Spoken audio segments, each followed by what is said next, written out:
St. Louis, Missouri, the home of the Cardinals, is known as one of the best baseball cities in the world.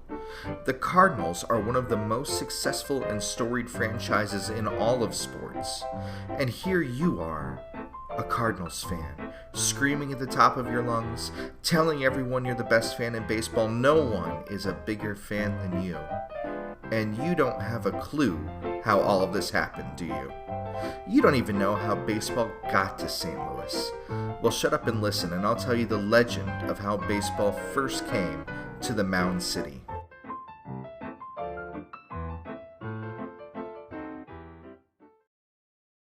In 1910, Al Spink wrote The National Game, a book about the history of baseball across the country. For Missouri, he tells the story of Shepard Barclay. Note, not Lab Barclay, although that would have been better. A lot cuter. I'd have gotten a lot more clicks for sure. No, but Shepard Barclay, who has one big advantage over the dog. He's really, really old. So old that he tells the story about actually being present for the moment baseball was introduced to St. Louis. Even better, Barclay is a former Missouri Supreme Court justice, so we're talking about a completely 100% trustworthy source. Barclay told Al Spink his story, probably in an elderly voice. It was in the early 50s that Mr. Frain brought the game to St. Louis. Okay, I'm not going to read the whole thing. Put it on the board, let the people see it.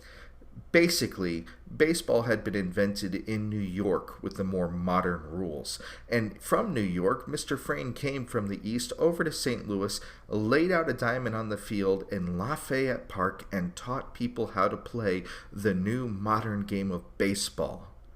That's how it all began. The story is perfect. Jere Frain ended up being a St. Louis institution.